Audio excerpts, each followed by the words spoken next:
Hello friends, in this video we will learn about normal and subnormal series. This is essential topic of abstract algebra. So here the topic is normal and subnormal series. I'm going to define what is normal series and what is subnormal series and what is the relation between them.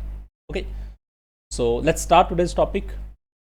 First of all, we will discuss the concept of subnormal series. So here I'm going to write out the complete definition of subnormal series.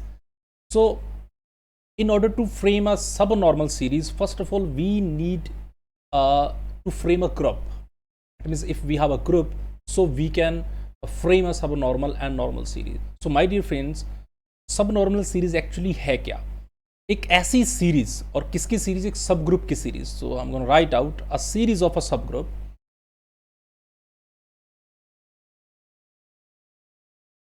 Series of sub group. कुछ बहुत सारे सब groups आपने उठाए और उनकी एक series frame कर दी, और वो सीरीज कुछ इस टाइप से लिखी जाती है. G is your group and that is equal to, you can start from G naught and there will be another subgroup that is G1. G1 will be contained in G naught. Similarly, there is another subgroup that will be G2, and similarly there is another subgroup. So you can see I'm just framing a series.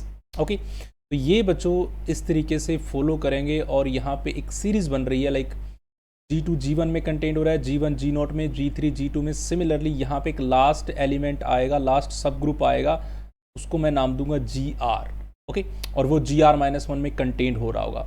और ये जो GR होगा ये must be equal to होगा E will be a empty सब group बोल सकते हो, एम्प्टी सेट बोल सकते हो. ओके, तो इस सीरीज को मैं क्या बोलने वाला हूँ? इस सीरीज को मैं सब नॉर्मल सीरीज बोलने वाला हूँ. कुछ कंडीशंस यहाँ पे इंप्लाइज होंगी. This series is called subnormal series.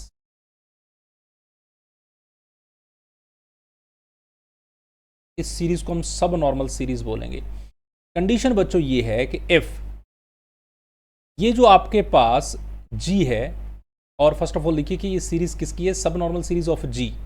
तो this is subnormal series of G. But condition यहाँ पे है, ये तभी पॉसिबल है जब ये आपका हर एक G1 G2 G3 जो अपने पीछे वाले सेट है उनका एक नॉर्मल सब ग्रुप होना चाहिए. Like you can write out if all Gi+1 is a normal subgroup, and I hope so that everybody understand what is a normal subgroup of Gi. तो हर एक Gi+1 Gi का normal sub group होना चाहिए. अगर ऐसा होता है तो ये जो सीरीज बनेगी इसको हम सब नॉर्मल सीरीज बोलेंगे. किसकी? ग्रुप G की. ओके, तो here you can write out for all eyes, और आई क्या होनी चाहिए आपकी? 0 से बड़ी होनी चाहिए, and it is less than 2 R-1. Okay, and which R is known as, it is a length of sub normal series. R को हम क्या बोलेंगे? R is known as length of sub normal series. So इस चीज को समझते हैं. First of all आपके पास एक ग्रुप है और उस ग्रुप का नाम क्या है बच्चों? G is a group. अब मैंने इस ग्रुप के अंदर ना बहुत सारे सब ग्रुप फ्रेम करने की कोशिश कर रहा हूं. तो फर्स्ट ऑफ ऑल मैंने इसके अंदर एक सब ग्रुप डाल दिया और मैंने उसको कोई नाम दे दिया, लाइक G0. सिमिलरली मैं G1 को डाल रहा हूं, similarly G2 G3 and as so on. तो मैंने बहुत सारे सब ग्रुप्स को यहाँ पे इंसर्ट कर लिया दोस्तों. चलिए, so if I am inserting, there are some sub groups in this group G. तो ये मैंने ग्रुप इंसर्ट किया है, इसको मैं नाम दे रहा हूँ दैट इज G0. उसके बाद मैंने एक और सब ग्रुप लिया, उसको मैं नाम दे रहा हूँ my dear friends G1. And after that I am just another taking a sub group, उसको मैंने नाम दे दिया मान लीजिए G2. इसी तरीके से यहाँ पे मैं एक और सब ग्रुप लूँगा और ये सीरीज एज सोन चलती चली जाएगी, और लास्ट पे बिल्कुल जाके यहाँ पे एक आपका एलिमेंट बचेगा E. Okay, and as so on. तो यानी कि आपने बहुत सारे G के अंदर बहुत सारी एक सब ग्रुप्स क्रिएट कर लिए, like G0 G1 G2 G3. और आप देख सकते हैं कि जो हर एक सब ग्रुप है वो दूसरे वाले सब ग्रुप के अंदर इन्वॉल्व है, उसके अंदर कंटेंड हो रहा है. तो यही कंडीशन है हमारी कि G1 G0 में कंटेंड हो रहा है, तो डेफिनेटली ये आपका G1 है. देखिए G0 में कंटेंड हो रहा है. G0, और ये थोड़ा मैंने गलत लिख दिया, G0 और G तो सेम ही लेने पड़ेंगे.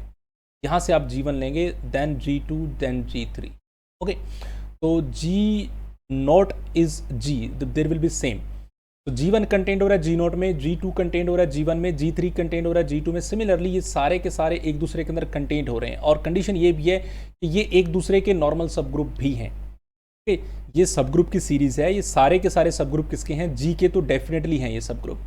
तो ये अपने आप में एक दूसरे के नॉर्मल सब ग्रुप भी हैं। लाइक आप बोल सकते हो कि जो आपने लिया है लाइक G1, तो G1 एक नॉर्मल सब ग्रुप है किसका?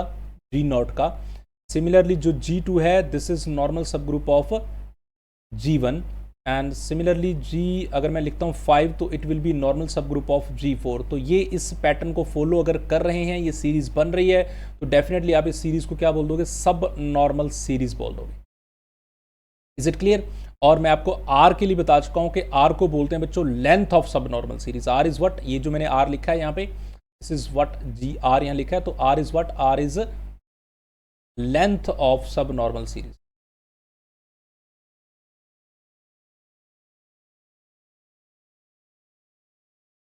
Clear? This is subnormal series. Now the point is that what is normal series? So normal series is also similar to them, क्योंकि ये भी आपके पास एक बहुत सारे सब ग्रुप्स की सीरीज को ही हम नॉर्मल सीरीज बोलने वाले हैं। तो आप यहाँ पे भी सेम डेफिनेशन लिखने वाले हो, like a series of sub group, series of sub group is known as normal series if. Condition इसकी भी यहीं से स्टार्ट होगी, इज गिवन बाय कि आपके पास एक ग्रुप है G and that is start from G0, and then there will be a G1 contained in G0, and there will be a G2 contained in G1. Similarly, there will be a G3 contained in G2, and as so on. And here you got a GR, and it must be equal to E. Okay, and this series is called normal series. Is called normal series. So now point is that what is the difference between normal and subnormal series? तो यहाँ बच्चों, वहाँ हमने कहा था कि ये एक नॉर्मल सीरीज है किसकी? G की, वो सब नॉर्मल सीरीज थी किसकी? G की। बट यहाँ कंडीशन हम ये इम्प्लाई करते हैं कि F जितने भी आपने G1, G2, G3, G लिखे हैं ना, वो सारे के सारे like all GIs should be normal sub group होने चाहिए G के। वहाँ मैंने कहा था कि हर एक पीछे वाले का नॉर्मल सब ग्रुप है, और यहाँ पे ये सारे के सारे नॉर्मल सब ग्रुप होने चाहिए G के, कंटेंट करने चाहिए, सीरीज एग्जिस्ट करनी चाहिए, सीरीज वहाँ भी एग्जिस्ट कर रही है, सीरीज यहाँ भी एग्जिस्ट कर रही है। वहाँ पे ये एक दूसरे के नॉर्मल सब ग्रुप है, और यहाँ पे सारे के सारे G के नॉर्मल सब ग्रुप हैं। तो कंडीशन फिर से वही है कि आपके पास एक ग्रुप है, उसका नाम है G, और उसके बाद आपने बहुत सारे सब ग्रुप की एक सीरीज इसके अंदर बना ली। लाइक पहला सब ग्रुप डाल दिया G1, फिर आपने सब ग्रुप डाला G2, उसके बाद सब ग्रुप बनाया G3। सिमिलरली आपने GR तक बहुत सारे सब ग्रुप्स को कंटेन कर लिया इस वाले G ग्रुप के अंदर।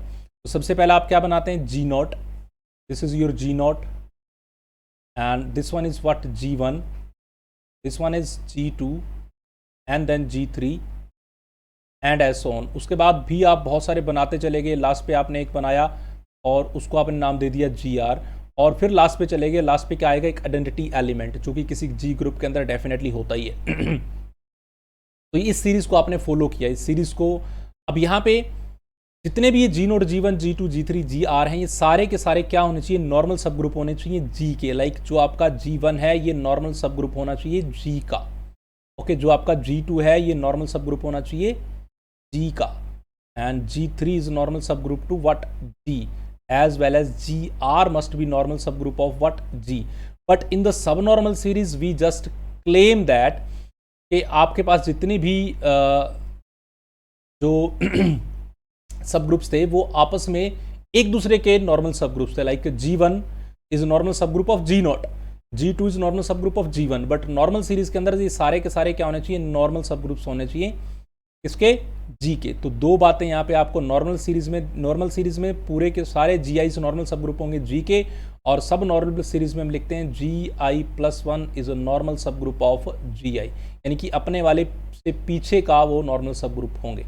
तो ये तो था सब नॉर्मल के लिए, और ये बच्चों है आपके लिए नॉर्मल सीरीज के लिए। आई होप सो कि आपको नॉर्मल और सब नॉर्मल सीरीज का कंसेप्ट है वो बिल्कुल अच्छे समझ में आ गया होगा। इसके बाद का जो कंसेप्ट है उसमें हम पढ़ेंगे conjugate class, then solvable group, और उसके ऊपर बहुत सारे एग्जांपल्स, बहुत सारे थ्योरम। तो इट इज़ माई इनिशिएटिव कि मैं ये अब्स्ट्रैक्ट अलजेब्रा की पूरी बुक को सब्जेक्टिव तरीके से कंप्लीट करने वाला हूँ. And if you want and anything else like the complete theorems and all these things, so you can write in the comment, or I'm just showing my contact number also, so you can contact with me. So we will go through to the complete abstract algebra. So thank you so much guys.